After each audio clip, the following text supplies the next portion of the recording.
मंडळी, तुमचा पुन्हा एकदा मालवणी बोको या यूट्यूब चॅनलवर स्वागत असा। आज आपण नदीकाठची शापित वाट या रहस्यमयी भयकथेचो भाग 2 बघणार आहोत। तुम्ही सगळ्यांनी भाग 1 का भरभरून प्रतिसाद दिलास त्याबद्दल तुमच्या सर्वांचे खूप खूप धन्यवाद।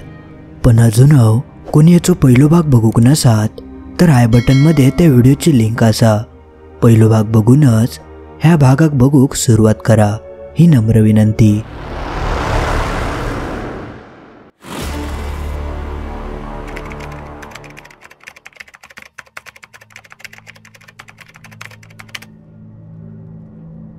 आपण पहिल्या भागात बघितलं रमेश का त्या नदीकाठच्या वाटेवर ती भयानक मुलगी दिसली होती आणि त्या मुलीच्या आत्म्यान रमेश का सांगितलेला होता की येत्या 15 दिवसात संपूर्ण तुझ्या परिवाराक मारून टाकतलय।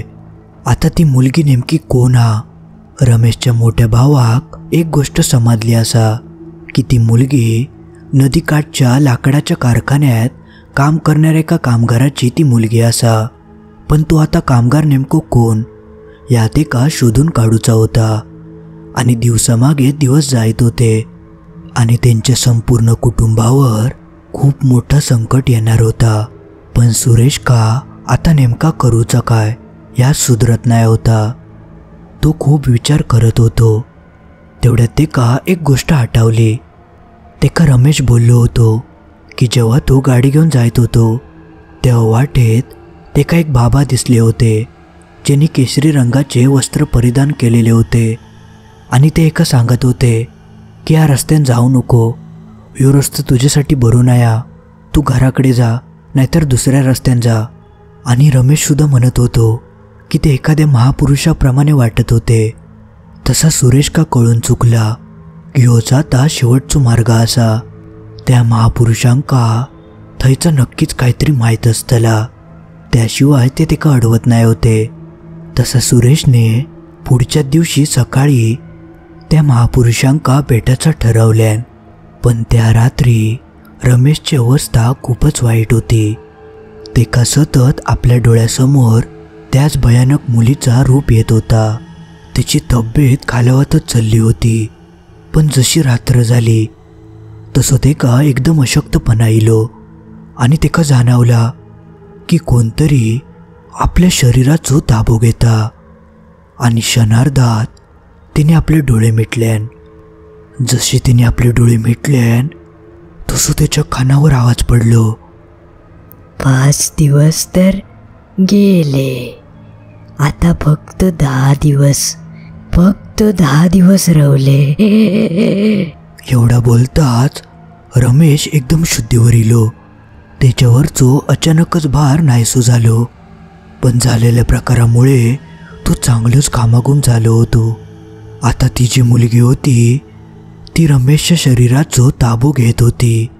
या रमेश का कळून चुकला होता, पण आता करूचा काय याच ते का समजत नाही होता। पुढचा दिवस उजाडलो तसं सुरेश त्या महापुरुषांच्या शोधात त्या नदीकाठच्या मंदिराकडे गेलो आणि त्या आजूबाजूक त्यांचा शोध घेऊक लागलो। पण काय केल्या त्या महापुरुषांचो पत्तू काय लागत नाही होतो। शेवटी तो कंटाळान त्या मंदिराकडे गेलो। त्या शंकराचं मंदिर होता। तसं तो हात जोडून देवाकडे प्रार्थना करूक लागलो। तो आपल्याक आणि आपल्या परिवाराक या सगळ्यातून बाहेर काढूसाठी भीक मागूक लागलो।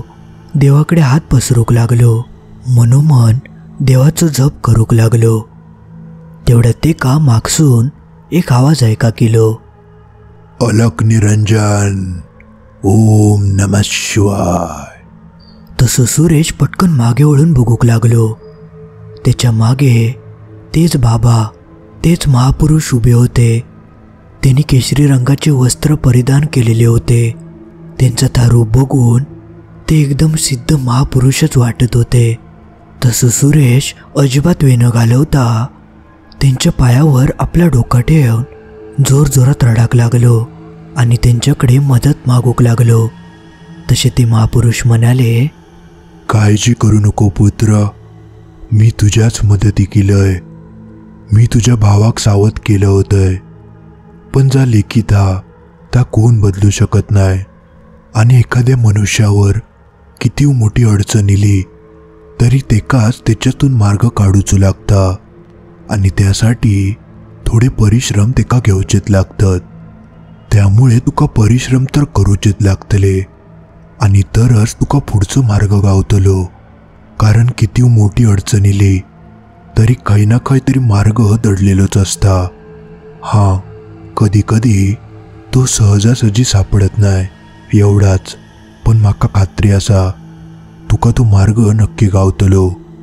तसं सुरेश म्हणालो, बाबा मी माझ्या कुटुंबाक वाचवसाठी काय करूक शकतय, पण माझ्याकडे वेळ कमी आहे बाबा.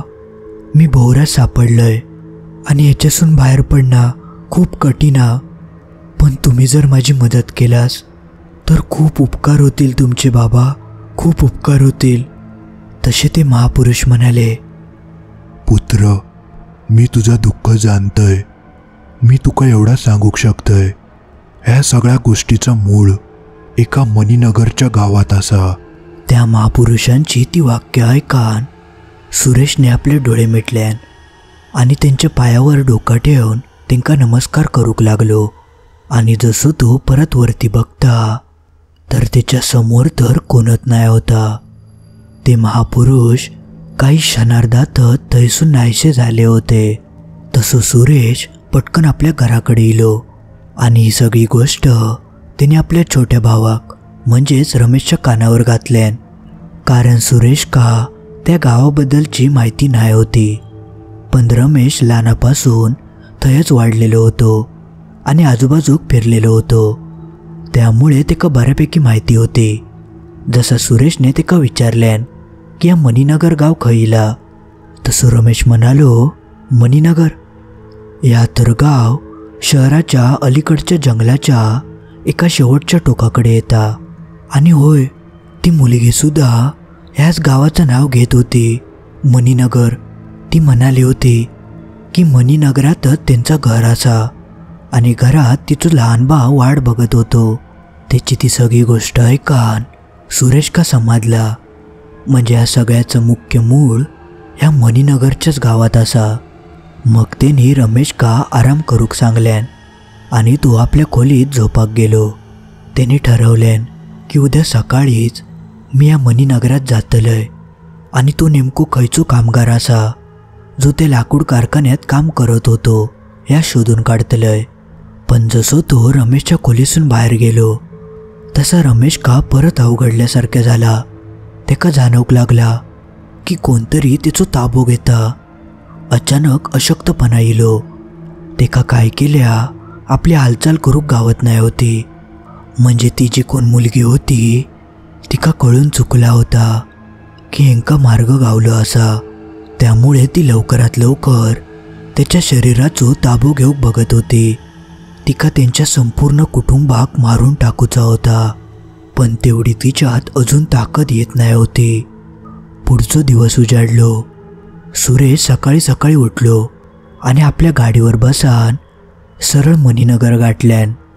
जसं तो मणिनगर का जाऊन पोचलो तशी त्यांनी आपली गाडी एका बाजूक लावल्यान आणि तो पायी पायीच संपूर्ण गाव फिराक लागलो. आणि गावातल्या माणसांक विचारूक लागलो की या गावात असं खयचो माणूस होतो काय जो त्या नदी पैलाडच्या लाकडाच्या कारखान्यात काम करत होतो. पण त्या गावातली जी तरुण माणसं होती त्यांका काय ह्याबद्दल माहिती नाही होता, पण जी वयस्कर माणसं होती ती मात्र ह्या सगळा विचारला की घाबरायची आणि घाबरून ती कायच सांगत नाही होती. आणि हळूहळू ह्यो सगळो विषय सुरेशच्या लक्षात इलो. तेका समजला की या नक्कीच काहीतरी भयंकर असा. इतका भयंकर की या गावातली लोका त्या सगळ्या सांगूक घाबरतात. सुरेश का आता कायच कळत नाही होता. त्यांनी खूप प्रयत्न केल्यान पण कोण काय तोंड उघडूक तयार नाही होता. मग शेवटी तो कंटाळान आपल्या गाडीच्या दिशेने जाऊक लागलो. तेवढ्यात ते का मागसून कोणतरी आवाज दिल्यान. तसं तो पटकन मागे वळालो. त्याच्या मागसून एक वृद्ध शेतकरी येत होतो. तसं सुरेश पटकन थांबलो आणि त्यांच्या जवळ गेलो. तसे ते एका म्हणाले, तुम्ही ज्या माणसाबद्दल विचारपूस करतास त्या माणसाक मी ओळखतोय. ती वाक्य ऐकान सुरेशच्या जीवात जिविलो. तो पटकन तेंका म्हणालो, आजोबा लवकर सांगा ना, तो माणूस खंय रावता? माझ्याकडे वेळ खूप कमी असा आजोबा. तसे ते आजोबा सुरेश का गावापासून जरा बाहेर घेऊन गेले. त्या गावच्या वेशीवर एक झोपडी होती आणि त्या झोपडीच्या आजूबाजूक संपूर्ण जंगल होता. मग त्या आजोबा ते का म्हणाले, ह्या झोपडीत तो माणूस रावता जो काही वर्षांपूर्वी त्याच लाकडाच्या कारखान्यात काम करत होतो आणि त्याची एक मुलगी होती. त्या मुलीचं काय झालं काय माहिती, ती अचानकच गावातून नाहीशी झाली. त्या दिवसापासून त्या माणसाक चांगलंच झटको बसलो असा, ज्यामुळे त्याचं मानसिक संतुलन बिघडला. तो कायो बडबडता, कोणाको मारता आणि त्याच कारणामुळे गावातली सगळी लोक तेका घाबरून असत. आणि मी काय अजून त्याच्या जवळ जाऊ शकत नाही. मी तुमका फक्त दाखवलंय, आता माझं काम झालं, मी येतय असा म्हणान ते थैना जाऊक लागले. तसा सुरेशने त्यांका थांबवल्यान आणि त्यांचे आभार मानल्यान. मग त्या आजोबा थैना निघान गेले. जाता जाता त्यांनी सुरेश का जरा सांभाळूनच राहाक सांगितल्याने सुरेशकडे अजून काही पर्याय नाही होतो. त्यांनी हिंमत करून त्या झोपडीच्या आतमध्ये पाऊल ठेवल्यान. जसं तो आतमध्ये जाता तसा ते का एक म्हातारो माणूस एका खाटीवर झोपलेलो दिसलो. त्याचे केस आणि संपूर्ण दाढी पांढरी फट पडली होती आणि तिची दाढी इतकी वाढली होती की जमिनीपर्यंत टेकत होती. त्याचा सगळा रूप बघून सुरेश थोडं घाबरलोच. पण त्या माणसाची एकंदरीत अवस्था बघता तो खूप वृद्ध वाटत होतो आणि आजारी असल्यासारखंच भासत होतो. सुरेश का काय समजत नाही होता. ह्यो माणूस आपली मदत करीत की नाही ह्यो खूप मोठा प्रश्न होतो. पण त्या माणसाक विचारल्याशिवाय तेका त्याच्या प्रश्नाची उत्तरं मिळणार नाही होती. म्हणून त्याने हिंमत करून त्यांच्याशी बोलायचं ठरवल्यान. तो त्यांच्या समोर गेलो आणि त्यांका नमस्कार केल्यान. पण त्याच्यावर त्यांनी कायच प्रतिक्रिया देऊक नाही.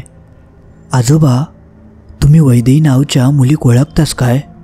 सुरेशच्या तोंडून वैदेही या नाव ऐकताच त्या आजोबा पटकन उठून बसले आणि सुरेश का म्हणाले, वैदेही? तू कसं काय ओळखतो वैदेही? तसं सुरेश म्हणालो, मी सुरेश कुमार. माझे वडील बनवारी गावचे प्रमुख होते.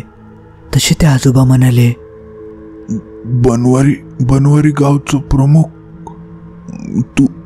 तू अमन कुमारचो मुलगो हस काय? त्या आजोबांची ती वाक्य ऐकान सुरेश आश्चर्यान म्हणालो, हा आजोबा, मी त्यांचंच मुलगो. तसे ते म्हणाले, म्हणजे वैदेही तुमच्यापर्यंत पोचली? तसं सुरेश म्हणालो, वैदेही तुमची मुलगी असा, मग ती आमच्या मागे कशाक पडली? आम्ही काय केलं तिचा? वैदेही माझी मुलगी होती. ती आता ह्या जगात नाही, पण तिचा आत्मा त्या नदीकाठच्या वाटेत भटकता. ती कस सूड घेऊचो तुमचो सूड घेऊचो ती तुमका नाही सोडूची ती तुमका. त्या आजोबांची ती वाक्य ऐकान सुरेश घाबरलो आणि म्हणालो, अहो पण आम्ही तिचं काय केलं? ती कसलं सूड घेता? तसे ते म्हणाले, माझ्या मुलीच्या मृत्यूमागे तुझ्या परिवारातल्या एका सदस्याचा हात असा. म्हणूनच ती तुमच्या कुटुंबाक सोडूची नाही. त्यांची ती वाक्य ऐकान सुरेश का झटकोच बसलो. तो तेंका विचारूक लागलो, काय झाला? माका काय तर सगळं नीट सांगा, माका काय समजत नाही. तसे ते म्हणाले, तुका ऐकूची गोष्ट ऐक. मग मंडळी, आज पुरता एवढाच. तुमका जर पुढे नेमका काय घडला ह्या जर लवकरात लवकर बघूचा असात तर या व्हिडिओक नक्की लाईक करा. तुम्ही जर सगळ्यांनी लाईक केलास तर उद्याच ह्या गोष्टीचो भाग 2 घेऊन येईन. आणि अजून तुम्ही या चॅनल सबस्क्राईब करूक नसाल तर लगेच सबस्क्राईब करून टाका. आणि आपल्या मित्रमैत्रिणींका या व्हिडिओची लिंक पाठवूक विसरा नको. चला तर मग लवकरच भेटाया ह्या गोष्टीच्या शेवटच्या भागात.